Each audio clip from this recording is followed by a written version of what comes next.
around me, I get a fever that's so hard to bear. You give me fever when you kiss me, fever when you hold me tight. Fever in the morning, a fever all through the night. Sun lights up the daytime, moon lights up the night. I light up when you call my name, and you know I'm gonna treat you right. You give me fever when you kiss me, fever when you hold me tight. Fever in the morning, fever all through the night. Amigos, amigas, buenas noches, bienvenidos, bienvenidas. Es un placer, como siempre, recibirles en la sintonía de Mega TV, la posición 15 dentro de la grilla de Tigo Star, de la IPTV de Copaco, de Flow, la plataforma de entretenimientos de personal, y también de Personal TV satelital.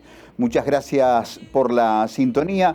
Esta noche tendremos la ocasión de sumergirnos en algo que aparentemente discurre a un costado de la vida, pero que en realidad es una cuestión vertebral, no asumida por nosotros como colectivo.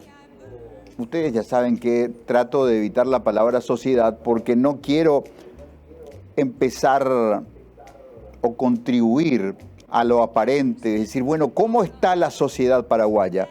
Que es hoy decir cómo está lo que no existe funcionalmente. No somos una sociedad, somos un conglomerado humano, inclasificable, caótico, agresivo, histérico, en fin. Estoy dando un diagnóstico de psicólogo psiquiatra. Ok, bueno, la cultura nos define por acción u omisión. Hablemos de la cultura, que es hablar de nuestra identidad. Por supuesto que en los grandilocuentes discursos de la política decimos la patria durará 1000 años más, para que luego dure 1000 años más. Y la verdad es que eso podría ser discutido territorial, funcional y culturalmente en un plazo mucho más breve, sobre todo cuando nos cabe a nosotros esta sostenida tarea de eludir la comprensión y la defensa de la cultura como una cuestión, repito, vertebral a nuestra condición de paraguayos.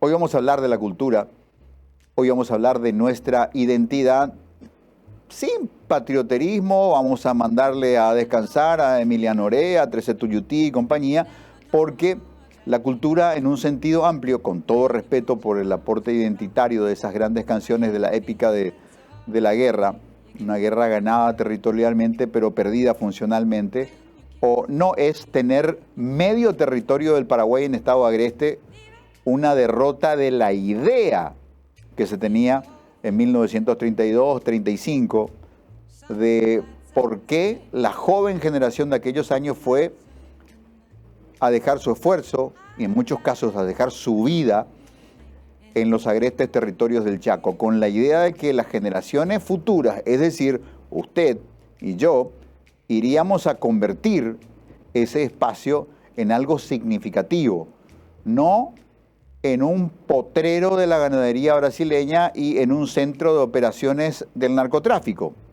En fin, por suerte nuestros abuelitos, edad excombatiente, ya están, si todavía respiran, viven en un limbo donde la comprensión de estas cosas no les acuchilla el corazón, pensando en el esfuerzo que han hecho yendo a la guerra.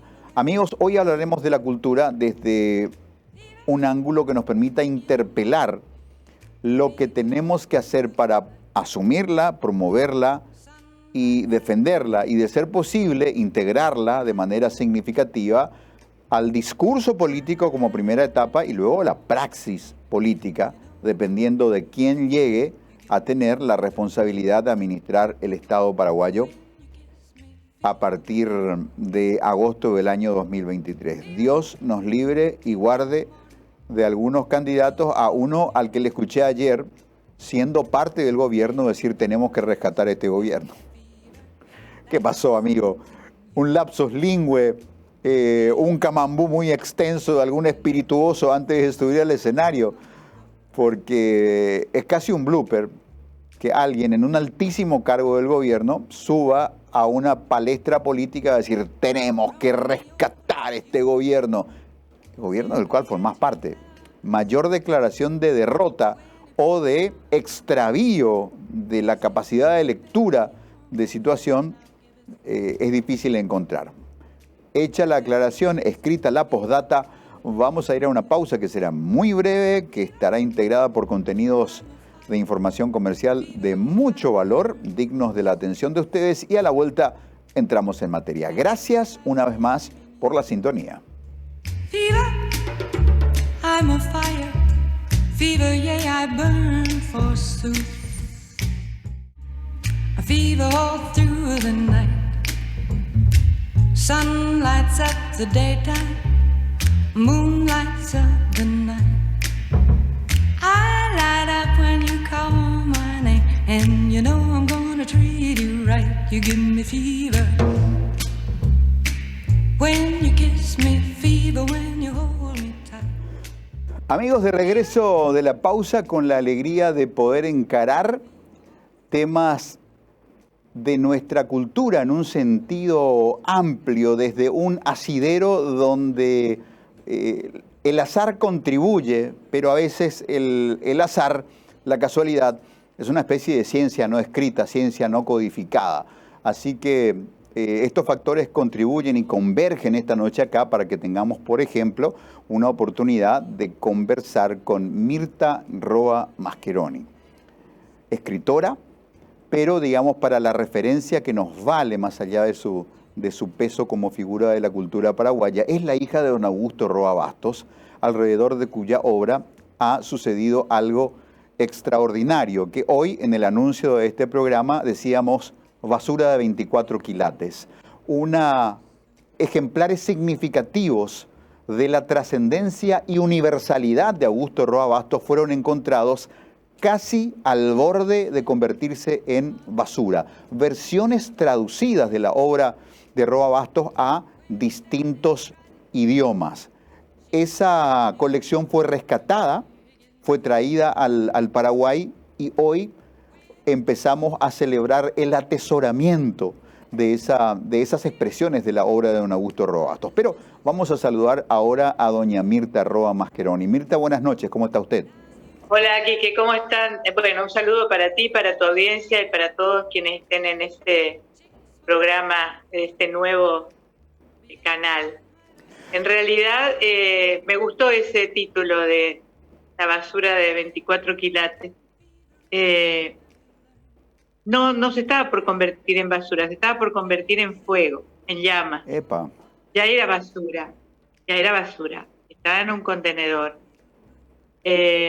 Realmente es bueno, ha tenido mucho impacto la noticia, pero creo que está bien, porque frente a tantas malas noticias, a tantas deslealtades y a tanta corrupción, encontrar esta frescura de esta familia que rescata unos libros de la basura y hace un trabajo enorme para después devolverlo no, a entregárnoslo a nosotros, porque en realidad no nos están devolviendo, nos están donando un contingente importante para nosotros y sobre todo con una carga emotiva muy grande.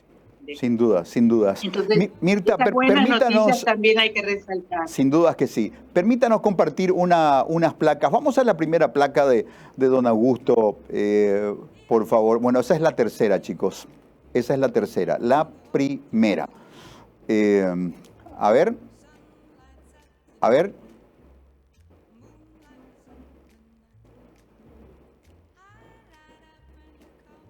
Otra, por favor. Esta no es. Ahí está. Don Augusto Roa Bastos, en una declaración que hizo para la prensa española, diciendo: no perdí manuscritos, perdí bibliotecas enteras que se convirtieron en bienes de difuntos. Luego dice en una siguiente placa que llevaba la cuenta de bibliotecas perdidas, enumerándolas por exilios. Llevo la cuenta de mi exilio por las bibliotecas perdidas. Ya van 3. Bueno, Mirta, particularmente, ¿cuál es la historia previa de esta colección? Bueno, son conjeturas que yo hago, porque a ciencia cierta no podemos saber toda la verdad, creo que nunca la vamos a saber, salvo que el propietario anterior de estos libros se levante de la tumba y nos diga. Pero lo que yo colijo de todo esto es que por la edad de los libros, estamos hablando de libros de entre 60 y 70, hay libros del 45 también, pero en realidad los libros comprados en Buenos Aires son de esa data. Incluso hay facturas de la compra de los libros, de Centro Editor y de otros lugares. Hay cosas personales, papelitos que uno escribe, ¿no? Eso es lo que le da la genuidad a esta colección, como tú dices, a este grupo de libros. Y yo tengo la historia que vivimos mi hermano y yo, que vivíamos en Buenos Aires. En el 75 mi padre se va a Francia con un cargo para ejercer en la Universidad de Toulouse, escapando un poco por segunda vez de la dictadura militar. Claro, Mirta, ahí tenemos que hacer un poco una línea de tiempo. Ese exilio de don Roa Bastos empieza con la Revolución del 47 en Paraguay y prácticamente abarca casi 30 años, cuando el advenimiento también de tiempos oscuros en la Argentina hacen que Roa tenga que buscar otros destinos. Así es. Primero se fue de aquí con Morínigo y luego se fue de Buenos Aires con la dictadura militar. Y nosotros, mi hermano y yo, nos fuimos a Venezuela. Bueno, por razones familiares que no voy a nombrar ahora, mi madre decide irse también, creo que fue si no recuerdo mal, fue para el 80-81. Entonces la casa que fue de nuestra infancia y que cobijaba muchísimos libros de mi padre, así como manuscritos, originales, etcétera, estaban ahí. Entonces yo le pregunté a mi padre qué hacíamos con eso y me dijo que lo pusiera en su departamento que tenía en el centro de Buenos Aires. Y eso hicimos, mi hermano y yo llevamos toda esa cantidad inmensa de libros a su departamento, los arreglamos como si fuera a volver al día siguiente. Todos los manuscritos y papeles los pusimos en un closet, en un placar, que los cerramos con precintos de cinta, de embalaje, como para que él llegara y abriera eso, estuviera todo virgen. Eso fue nuestra idea. Pero la realidad fue diferente. Él allá hizo otra familia, tuvo hijos, siempre, a pesar de que siempre trabajó mucho y daba conferencias y daba clases, evidentemente que llegó un momento que empezó a tener alguna, yo creo, ¿no?, que con la agencia Balcells, que era la que maneja sus derechos, empezó a tener deudas con la agencia. Seguramente le adelantaban dinero, esto sí dicho por mi padre, ¿no? De modo que prefirió entregar el departamento a Balcells. Y ellos se encargaron de vaciarlo. Los libros los pusieron en un depósito, también eso lo sé por mi padre, y los manuscritos los llevaron a Barcelona y su compañera de entonces los tomó en cobijo, digamos, ¿no?, en custodia. Mirta, perdón por la interrupción en el relato, que es tan interesante, pero digo yo, en ese momento en el que se cierra la casa y la gente de la editora va y se ocupa de la casa y su contenido, y cuando toman los libros y lo mandan para algún lugar, eso me hace acordar un poco la anécdota de que un periodista le recriminaba al padre del gran director de orquesta, Leonard Bernstein, que parecía que era un tipo muy poco estimulante para su hijo, ¿verdad? Y le decía, bueno, caramba, ¿por qué usted fue un padre con tan pocos estímulos para su hijo? Y el padre dijo, bueno, pero yo no sabía que él iba a ser Leonard Bernstein. Probablemente todavía el gran fenómeno Roa estaba a punto de empezar, así que cuando aquel hombre fue y tomó los libros, Roa todavía no era Roa, o si no, los hubiese atesorado como oro. Ahí sí, no, diciendo, porque fíjate tú que justamente hablaban de las traducciones que hay en ese grupo de libros, son traducciones de los años 70, y está traducido al alemán, al francés, al checo, al ruso, al inglés, en esa época, o sea, ya era Roa. Muy bien. Chicos, podemos Roa ir mostrando las tapas de los el libros. Supremo. Cuando él se va a Francia, ya había escrito Yo el Supremo.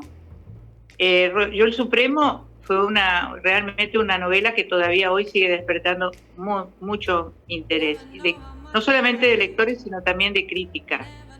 Y bueno, como te decía, en ese momento que pusieron esos libros en un depósito, seguramente mi padre dejó de pagarlo y se abrió el depósito.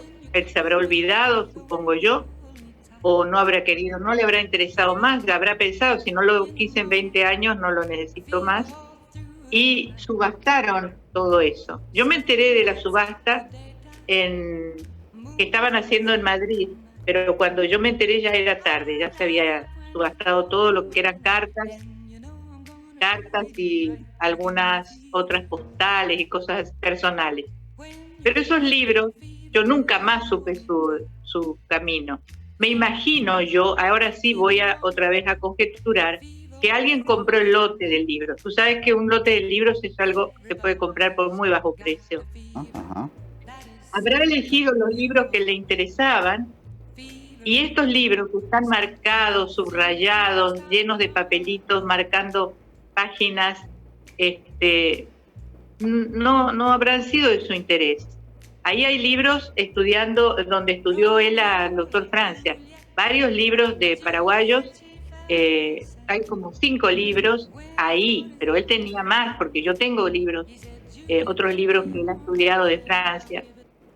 Mirta, y como parte de la colección también aparecen libros que están autografiados por grandes figuras de la literatura latinoamericana. Estamos mostrándole a la teleaudiencia un libro, el que está a la derecha de la pantalla, que está autografiado por Mario Vargas Llosa, y el otro con una muy cálida dedicatoria de su contemporáneo y también gigante de la literatura paraguaya, Gabriel Casaxia. Es decir, libros que también tienen ese tipo de valor. También está uno de Carlos Fuentes, también dedicado. Así que Roa ya era Roa cuando se fue a Francia. Bueno, y lo que pensamos todos es que esta gente que compró los libros y desechó algunos, porque eran muchos más libros, no solamente estos,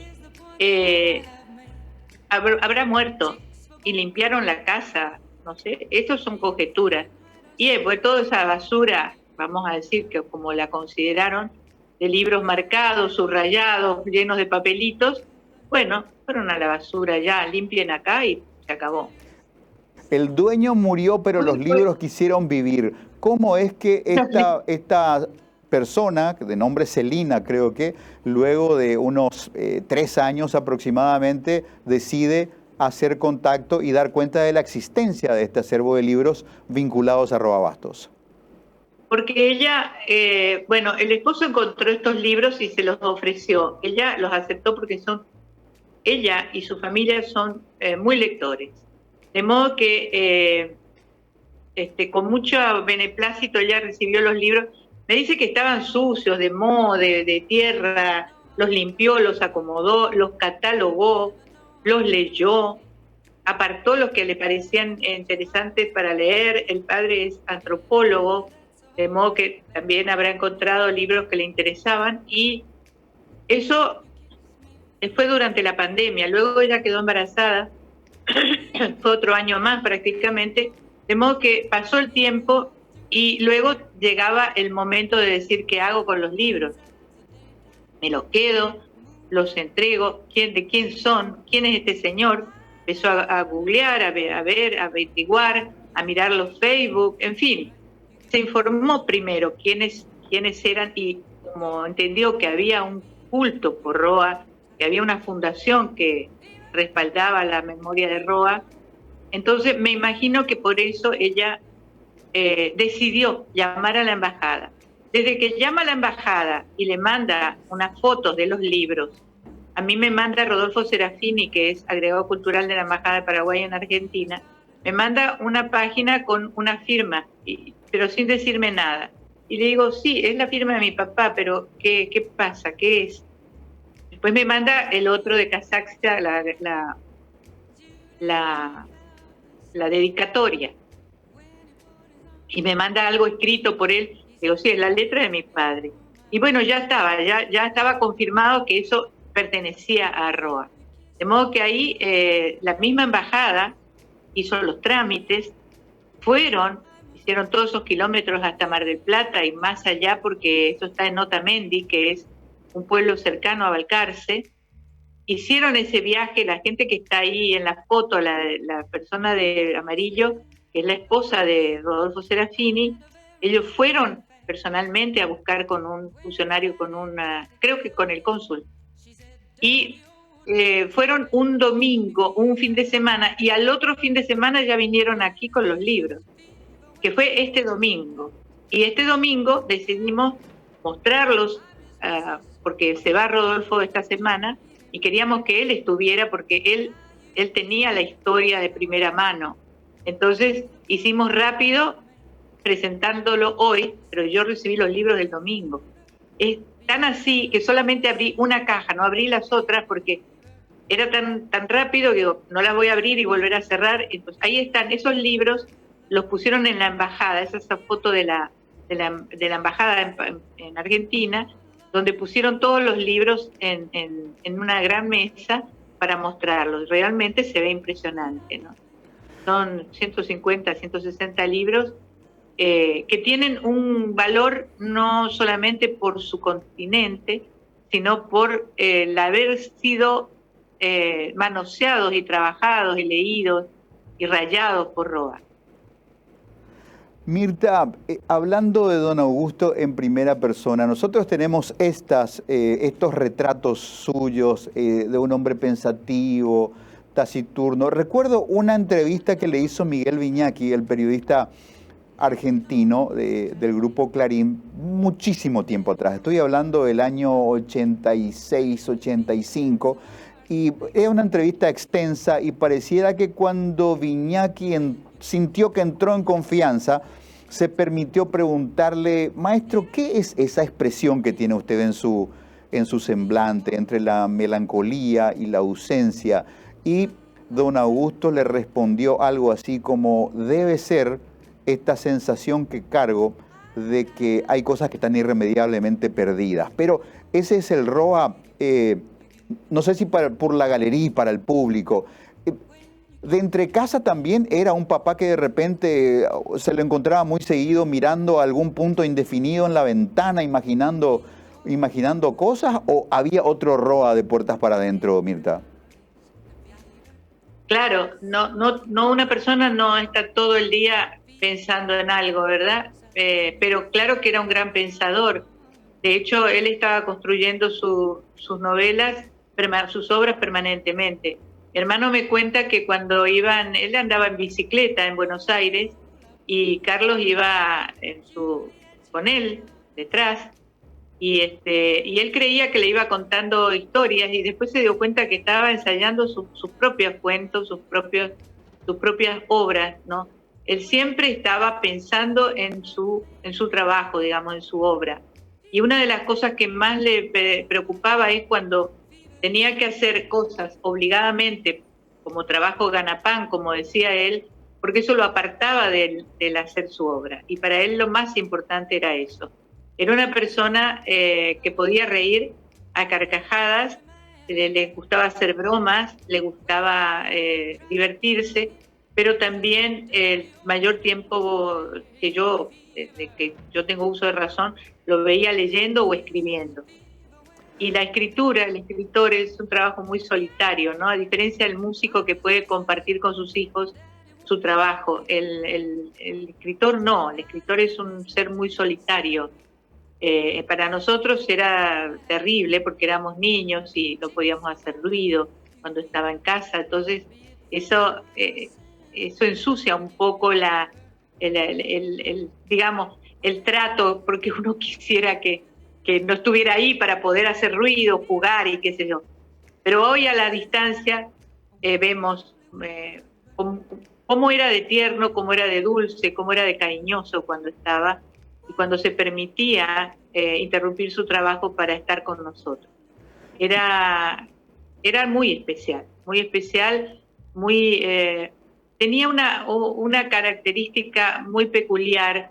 Si te veía enojado o molesto por algo, te abrazaba de tal forma, te daba una energía que te hacía olvidar de lo que te tenía mal. Realmente tenía una capacidad de seducción impresionante, ¿no? Y cuando uno habla de seducción piensa en mujeres, pero en realidad él era un seductor nato, un seductor, seducía a la gente que estaba con él, la hacía sentir bien, la hacía sentir cómoda, podía adaptarse a cualquier nivel y podía hablar con cualquier persona y hacerla sentir bien.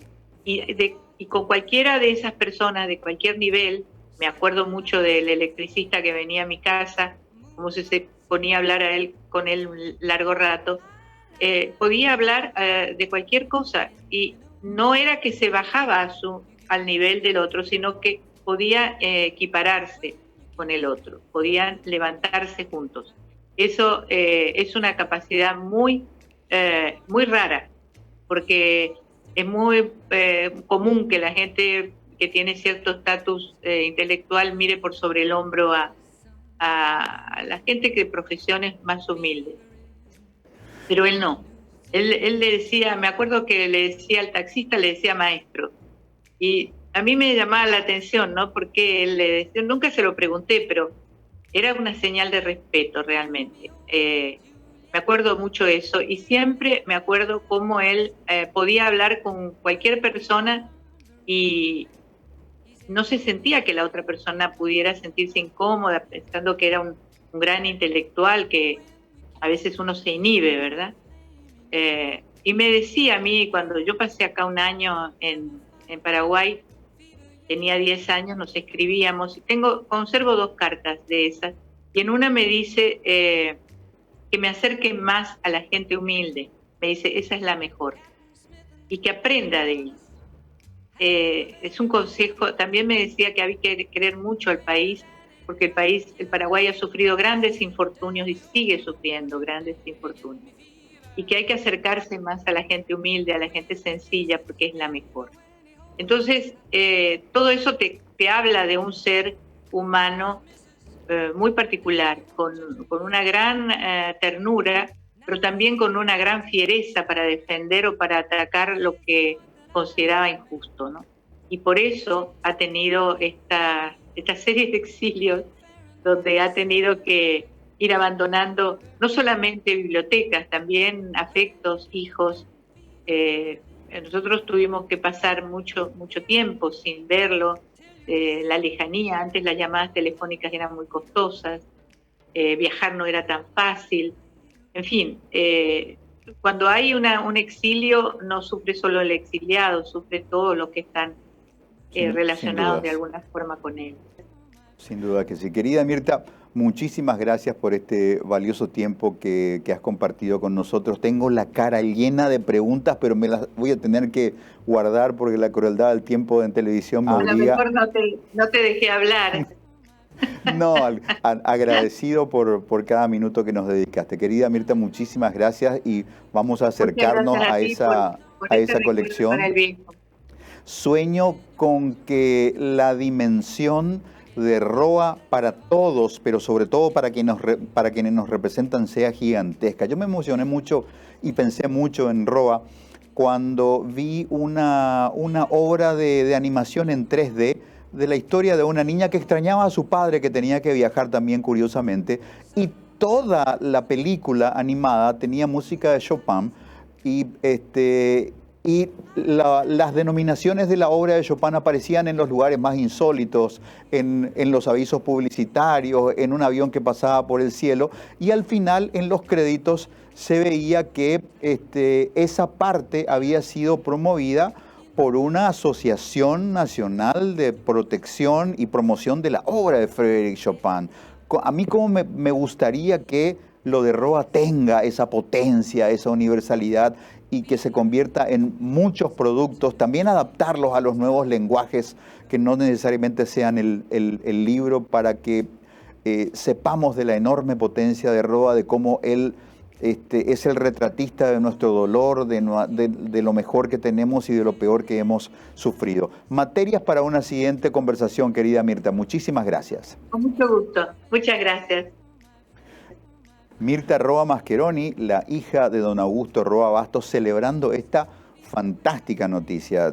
Diría, amigos, amigas, que esta colección de libros rescatados, donde hay ejemplares de obras de Roa Bastos traducidas a otros idiomas, y también libros que ha leído Roa Bastos investigando para trabajar en otras cosas, o libros que ha leído por gusto, van a pasar por un proceso de cura, y luego de que se haga este trabajo de conservación, va a ser parte del acervo de las cosas que podremos disfrutar de la memoria y de la vigencia del gran Augusto Roa Bastos. Hacemos una pausa y a la vuelta la cultura sigue siendo el norte de nuestra conversación esta noche en Mega TV. When you put your arms around me, I get a fever that's so hard to bear. You give me fever. When you kiss me, fever. When you hold me tight, fever in the morning, a fever all through the night. Ooh,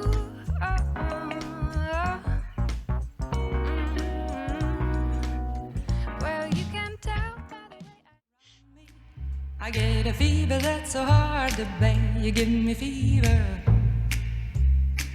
When you kiss me, fever. When you hold me tight, fever in the morning, a fever all through the night. Sun lights up the daytime, moon lights up the night. Bueno, amigos, amigas, qué emocionante el relato que nos entregó Mirta Roa Mascheroni, que decía que cuando don Augusto estaba en la casa y estaba trabajando, había que hacer un silencio monástico, porque ese silencio era una materia prima necesaria para la tarea de pensamiento y de redacción de un escritor profesional. Ese Roa de puertas para adentro que también tenemos que descubrirlo.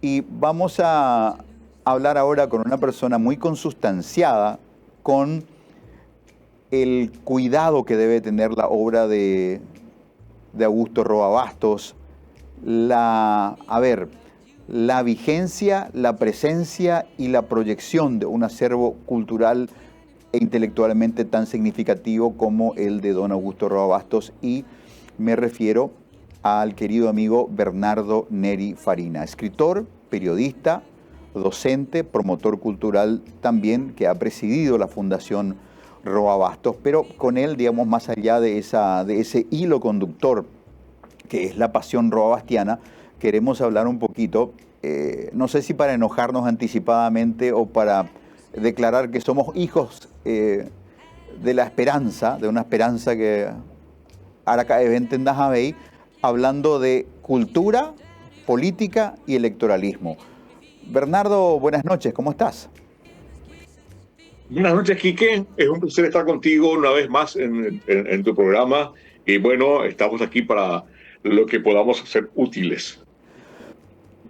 Bernardo, ¿tenés alguna expectativa de que en el debate o en el compromiso de proyectos políticos de estos que quieren heredar o merecer la confianza electoral para administrar el Estado a partir de agosto del año que viene, haya un compromiso serio con la cultura paraguaya, o volveremos a tener conversaciones como la insólita conversación que tuvo Humberto Rubín con Horacio Cartes, que cuando le habló de cultura dijo, bueno, reabramos el Hermitage, promesa incumplida, dicho sea de paso.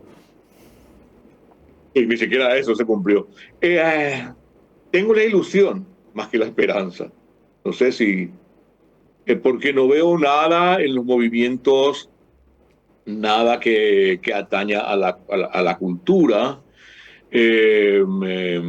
a la cultura del libro, a la lectura, en suma a la educación misma, la educación en términos amplios, no solamente de mallas curriculares, ni esa educación academicista, burocratizada que tenemos hoy, sino no veo perspectiva. No sé si todavía los movimientos o los partidos no se han preocupado de ese tema y se preocuparán más adelante, cosa que dudo mucho, porque sobre todo de los partidos tradicionales no espero, porque ellos tuvieron toda la oportunidad de hacer algún programa cultural en algún momento dado y no lo hicieron nunca, ni desde el Congreso ni desde el Ejecutivo. Y entonces, desde ese aspecto, desde los partidos tradicionales, yo no espero absolutamente nada en aporte cultural.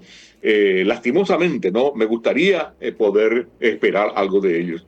Sí veo, por ejemplo, en algunos otros movimientos, en alianzas, que hay alguna gente que sí tiene interés en el aspecto, en el sector educativo y por ende en el sector cultural, y desarrollar algunos aspectos fundamentales de la cultura. Porque hablar de cultura, la gente piensa que esa es la cultura aburrida, que uno tiene que escuchar a Brahms y leer a Foucault y todo tipo de cosas. No es esa cultura. La cultura es el conocimiento que vas internalizando individual y colectivamente, porque cuando hay cultura individual, eso hace un efecto que después se va convirtiendo en cultura colectiva, y es lo que hace a la base fundamental del desarrollo de un pueblo. No hay ni un pueblo que se haya desarrollado sin antes ser un pueblo culto.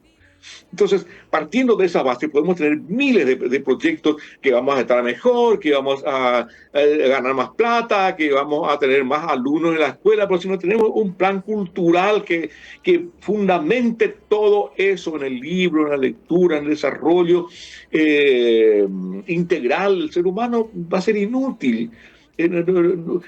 Tuvimos crecimiento de 12, 13, 15%, y después, ¿en qué se fue eso?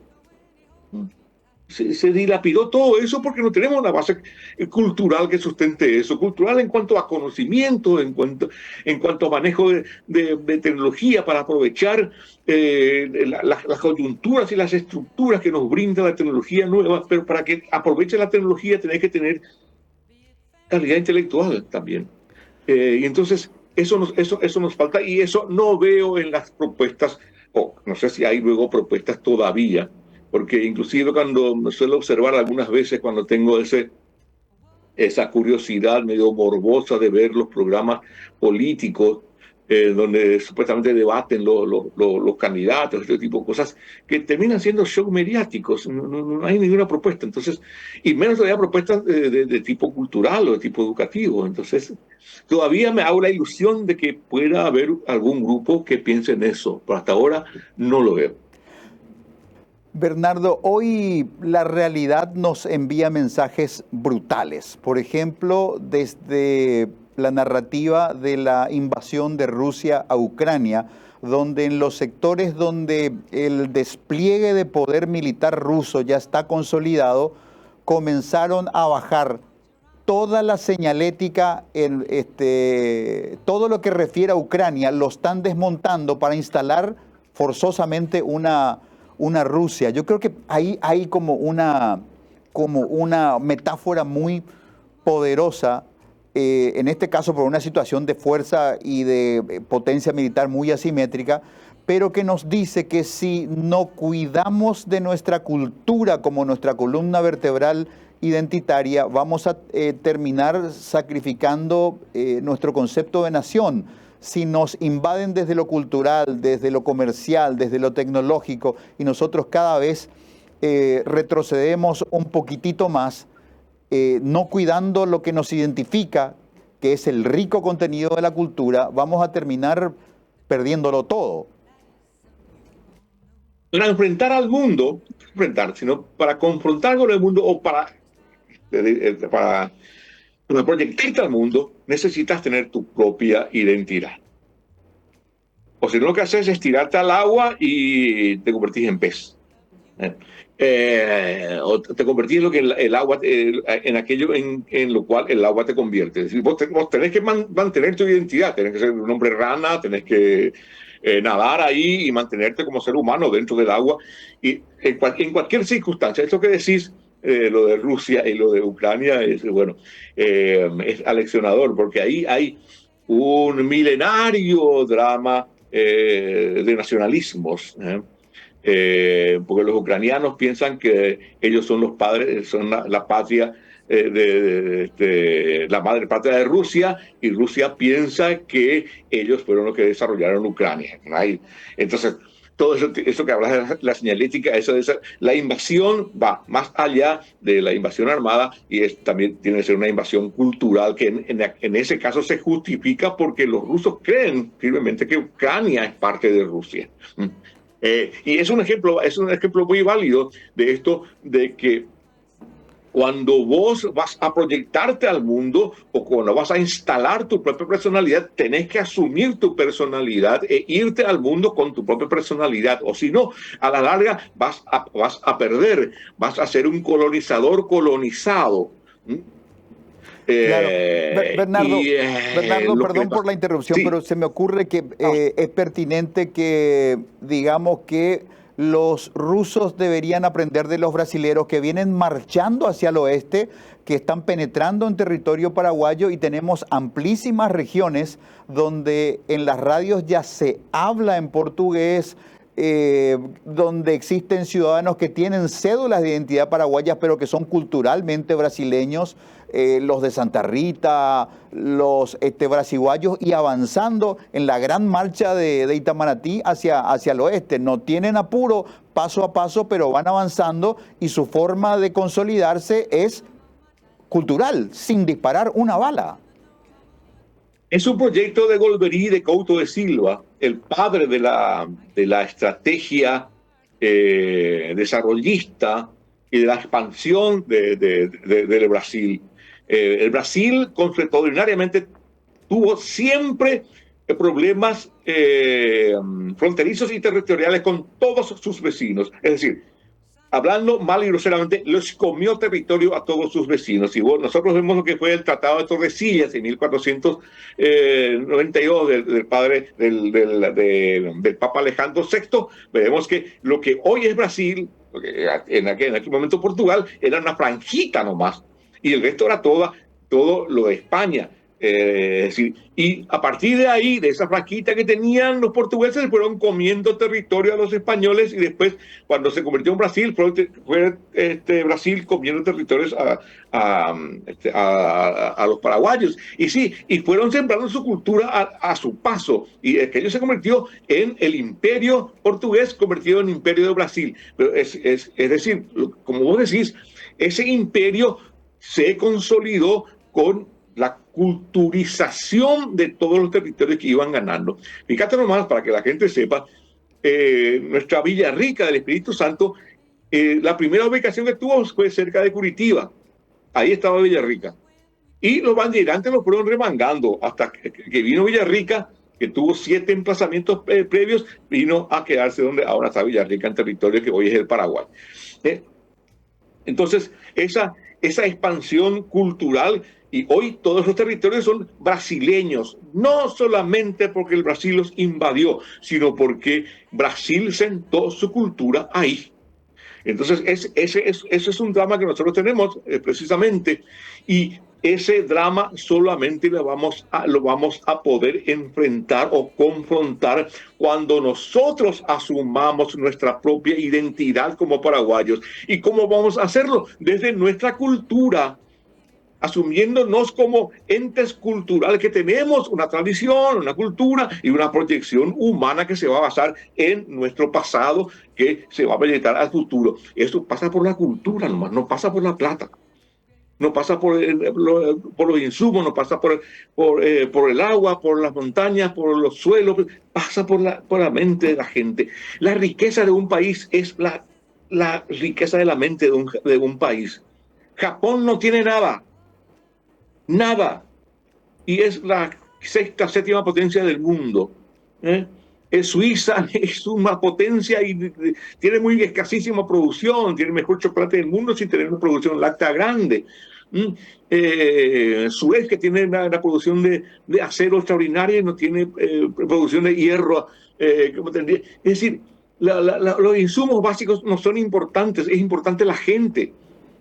Y en ese aspecto tenemos que trabajar. Y si no tenemos gente preparada intelectualmente para asumirse como entes culturales y como entes nacionales, no en ese nacionalismo chauvinista, sino como un nacionalismo identitario, vos con tu comunidad ofreciéndote al mundo. Entonces es muy difícil que podamos soportar cualquier tipo de invasión, tanto invasión física como la que nos hacen los brasileños, como otro tipo de invasiones culturales como que vienen de distintas formas. Por ejemplo, eso se nota en nuestro lenguaje propiamente dicho.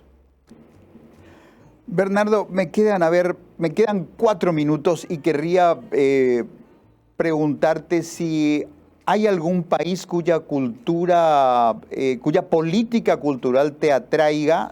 Seguramente uno puede decir Rusia, puede decir Francia, pero algún modelo que decir, bueno, ahí está el ejemplo de los, costarricenses. ¿Por qué no adoptamos esa matriz y vamos para adelante? Algo que se pueda adoptar y decirle a los políticos, aquí está, tomemos esto es aplicable. Un drama que yo veo, y ese también es un problema cultural, cuando vos le pones como ejemplo otros países, dices, no, bueno, estos pues son alemanes, ellos pues son suecos, ellos son escandinavos, nosotros somos paraguayos nomás. Comenzamos por ahí, y ahí comienza el problema cultural. No hay ninguna diferencia biológica, sustancial, más allá del color de piel, de ese tipo de cosas, una costumbre entre los escandinavos y nosotros. Bueno, el sistema escandinavo tiene un sistema social casi perfecto, tiene un sistema educativo, tiene un sistema cultural, son pueblos soberanos en todos los aspectos, tienen una gran cultura. ¿Y cómo se hicieron ellos? Y eso habría que analizar, habría que estudiar cómo se hicieron los pueblos europeos, por ejemplo, cómo fueron fortaleciéndose los pueblos, las naciones europeas dentro de un conglomerado de naciones que es terrible, que tienen muchas diferencias. Los alemanes son diferentes a los suecos, a los franceses, a los italianos, pero todos son pueblos desarrollados, naciones desarrolladas, repúblicas desarrolladas, países desarrollados, con gran cultura. ¿Cómo hicieron ellos?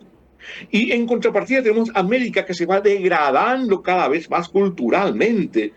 Y somos países que no sabemos hoy en qué estamos, subdesarrollados totalmente, con una degradación económica terrible. Países riquísimos como la Argentina, cuyos políticos no han terminado todavía de fulminar a la Argentina, que pareciera ser el objetivo de los políticos argentinos, acabar con ese país tan rico. Entonces, es difícil compararse con otros países. Lo que deberíamos hacer, creo que es nosotros tomar conciencia de la necesidad que tenemos de salir de este pozo, porque si no tomamos conciencia de nosotros mismos, mal vamos a tratar de emular a otros. Porque nosotros decimos que nosotros tenemos nuestra propia idiosincrasia. Y bueno, ¿qué es lo que es nuestra idiosincrasia? Ser conformistas, ser vagos. Tenemos que superar si nuestra idiosincrasia es un problema, superemos nuestra idiosincrasia en algún momento dado. Hasta en el fútbol se da eso. Nosotros queremos un técnico que conozca la idiosincrasia del futbolista paraguayo. Y yo la idiosincrasia del futbolista paraguayo, me lo paso por... ¿Sabes a dónde nos lleva la idiosincrasia del futbolista paraguayo? Por poner un ejemplo nomás. Y eso se da en cualquier otro campo, en cualquier otra disciplina. Nosotros debemos asumir nuestra propia necesidad de salir del pozo en que estamos, más allá de los modelos que podamos tener hacia los cuales podamos proyectarnos. Bernardo, muchísimas gracias, querido amigo. Es siempre un placer poder conversar contigo y ojalá alguien en la política, en estos procesos electorales, nos dé una razón para mirar el futuro con un poco más de optimismo. Un abrazo, muchas gracias. Muchas gracias a vos, Quique. Otro abrazo para vos y pensemos siempre positivo, que una vez vamos a salir de esto. Muchas gracias. Bernardo Neri Farina, periodista, escritor, docente, nuestro último entrevistado del día de hoy. A ver si me indican si ya es el eterno adiós o nos vamos a una pausita y luego volvemos. Ustedes dirán, amigos del Pañol Central. Despedimos el programa. Ok, amigos, hoy le toca a Mario Ferreiro tener una conversación larga, profunda y detallada con el doctor Óscar Orue, abogado, tributarista, destacadísimo hombre del engranaje de Hacienda de la República del Paraguay. Uno de los pocos funcionarios que se salva de la descalificación y el mal humor colectivo, porque de verdad es una persona de alta especialización que puede bajar a tierra sus capacidades y mostrar resultados interesantes y además de tener dotes de comunicador que son también muy destacadas. Óscar Orue, viceministro de Estado de Tributación, dialogando con Mario Ferreiro a vuelta de la pausa en nuestro programa Conversando la Noche. When you kiss me, fever when you hold me tight.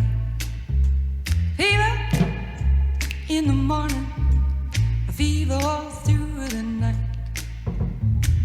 Everybody's got the fever.